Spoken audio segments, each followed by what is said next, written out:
Akala mo naman naniwala yung mga tao. Hindi, kasi akala niya maloloko niya yung mga tao. Kasi sinabi niya, para bagang sinasabi niya, malinis ako, magpapaimbestiga ako sa ICI. Nako, katarantaduhan yan. Moro-moro to eh. Itong ICI, pautot lang ito. Yung totoo, katarantaduhan ito. Isa tong kalokohan. Wala naman silang kapangyarihan over other branch of the government. Narito ang Balitang Pinoy TV.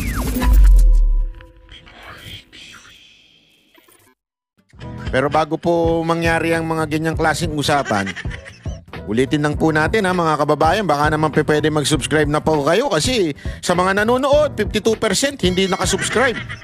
Pero alam nyo ha, nakita ko yung statistics ha, medyo umaangat na po ito. Marami na po ang nanonood na nakasubscribe. Pero kung maaari pa, yung iba pa, yung remaining na nanonood, baka naman pwede hong tayo mag-subscribe. Okay. Ito na nga, pag-usapan na po natin. Magandang araw po sa inyo lahat. Mabuhay ang mga kababayan natin sa iba't ibang dako ng mundo. Kung pwede, ilagay nyo dyan kung taga-asa ka para malaman ko naman kung sino-sino mga nanonood sa atin. Kasi marami ho dito ang mga taga-ibang bansa. Kasi ang ating broadcast ay international. Dinaig pa yung mga ABS News 5. Hindi. International na rin sila dahil nasa social media na rin sila. Kaya lang, tayo walang utang. Sila, meron. Yan! Mamaya pag-usapan natin yung itong network na to na talagang may ugali pala ito. Dati reklamo kayo, ngayon kayo talaga patunay na meron kayong problema pagdating sa pera. Mamaya pag-usapan natin yan. Ito muna pag-usapan natin ha. Kasi ngayon, isang issue ngayon yung pag-attend daw ni pangalan nito, itong si Sandro. Ha, yung 'di ba, alam naman natin, inakusahan na si Sandro ni Zaldico ng maraming insertion. Tapos agad sabi niya, "Oh, punta ako diyan sa ICI, paimbestiga ako." Akala mo naman naniwala yung mga tao. Hindi, kasi akala niya maloloko niya yung mga tao. Kasi sinabi niya, para bagang sinasabi niya, malinis ako, magpapaimbestiga ako sa ICI. Nako, katarantaduhan yan. Alam mo naman ang nagbuo ng ICI, tatay mo. Ang nagpopondo ng ICI, tatay mo rin. Executive branch yan eh. Di ba? Kanino nagre-report yan? Sa tatay mo rin. Tapos sasabihin mo, imbestigahan ka. Anak ng tutsang kalabaw, pinagloloko mo ko. Kung talaga seryoso ka, magpaimbestiga ka sa Blue Ribbon Committee. Di ba? Tapos tanggalin. Dapat tumabi muna si pangalan nito, si Lacson, tumabi muna siya. Tabi, Lacson, si Marcoleta na lang muna. Tapos paimbestiga ka dyan sa Blue Ribbon Committee. Kung talagang wala kang tinatago, kaya lang, yung ang pagpunta mo sa ICI, di ba? Humingi ka ng executive session, ibig sabihin, may tinatago ka. Ngayon, yung optics nila, sasabihin nila, ako nagpunta dyan, nagpaimbestiga. Pero si Pulong hindi. Yun ang kanilang Pero mali yan. Mali yung ganyang klaseng pag-iisip. Bakit? Ipapaliwanag ko sa inyo. Pero tignan muna natin yung sagot ni Pulong Duterte kung bakit ayaw niyang pumunta sa ICI. Kasi ngayon, para bagang, pinapaapoy ng mga kakampuet at ng mga NPA na mga makakaliwa. Pinapaapoy nila yan. Bakit ayaw ni sa ICI? Mga gunggong pala kayo Tanga lang magpaimbestiga dyan. Habang kusang nagpag-isa si Congressman Sandro Marcos. Yung pa lang nito ni Pinky Web. Si Pinky Web ba ito? Nakalimutan ko ng pangalan nito. Hindi, Pinky Amador. Hindi, si Pinky Ontiveros. Hindi, nakalimutan ko na ng pangalan nito. Basta sabi niya, habang nagpag-isa si Sandro Marcos, paano mo nalaman ginisa si Sandro Marcos? Pagkain ba yan? Hindi, paano mo nalaman na ginisa siya? Executive session, nandun ka sa loob. Wala ka naman doon sa loob Paano mo sinabing nagisa ka siya? Ha? Hindi, di ba? Yung palang packaging na ginisa. Kusang nagpag-isa si Congressman Sandro Marcos. Kusang nagpag-isa. Na si Davao City Representative. Paano mo nasabing ginisa siya? Kahit daw na siya ang imbestigahan, ang first family... Baka siya pa nga namili ng tanong ito lang itatanong nyo sa akin Kung ayaw nyo matsugi dito sa ICI, ito lang itatanong nyo sa akin. Si Erpat ang dito, ang boss nyo. Paano mo nasabing ginisa? Wala ka pala Raw ang dapat silipin ng ICI. Labas daw si Pulong sa flood control scandal kaya wala na raw dapat habulin pa sa kanya. Yan ang agenda report ni Joash Malimbag. No jurisdiction, only agenda. Yan ang giit ni Davao City 1st District Representative Paulo Pulong Duterte matapos niyang tanggihan ang imbitasyon ng ICI na humarap siya sa investigasyon tungkol sa umano'y irregularidad sa mga flood control project sa kanyang district. Alam mo, may punto naman kasi talagang wala naman jurisdiction tong ICI, di ba? Moro-moro to Etong ICI, pautot lang ito. Yung totoo, katarantaduhan ito. Isa tong kalokohan. Wala naman silang kapangyarihan over other branch of the government. Alam mo, ito, simpleng-simple ito Ito ay Law 101. O, sabihin na natin, Philippine 101. Philippine O, ano ibig sabihin? May 3 tayong branches. Co-equal branch. Kanya-kanya yan. Hindi pa pwedeng punahin ng presidente o pakialaman ng presidente yung executive branch na ang pinuno ay presidente, yung legislative. Hindi pa pwede yun.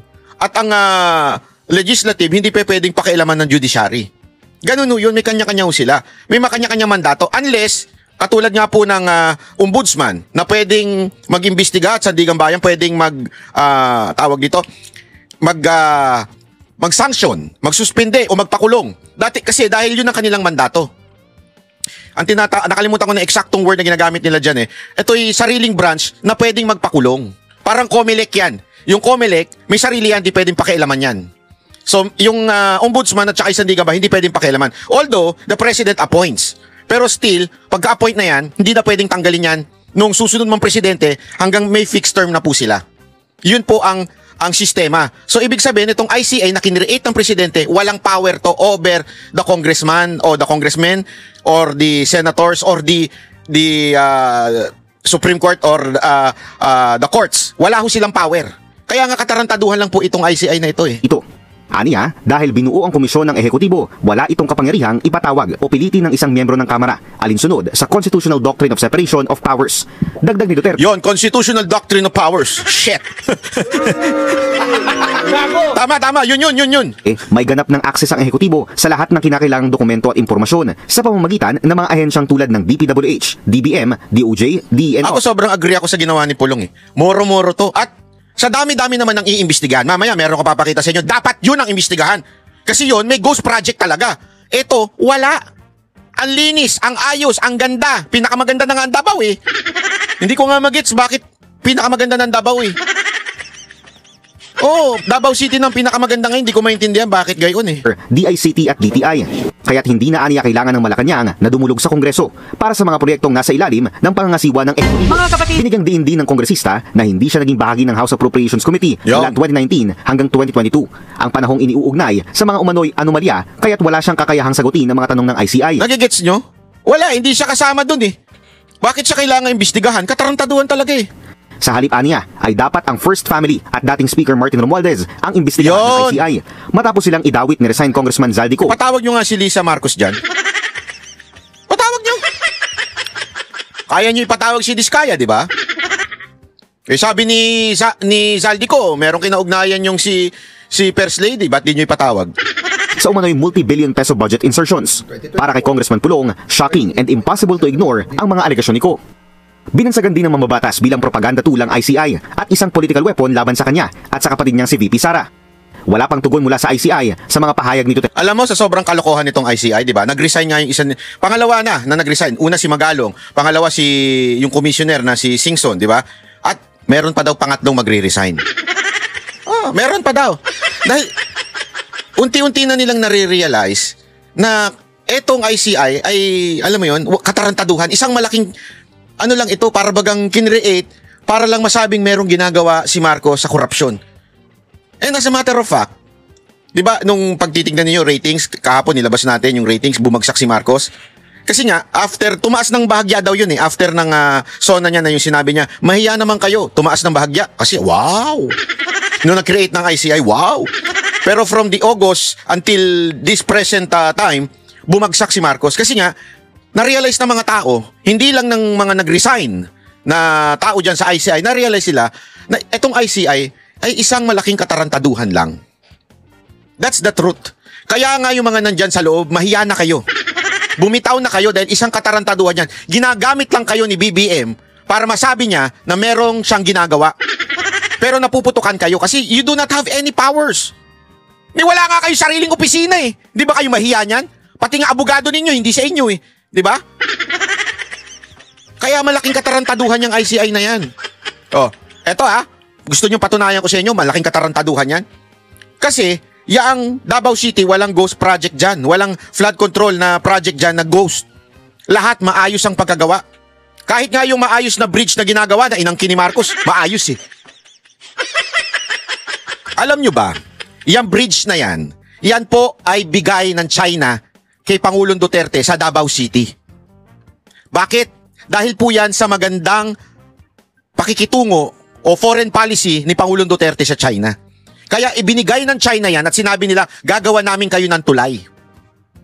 Yan ang dahilan kung bakit ginawa yan.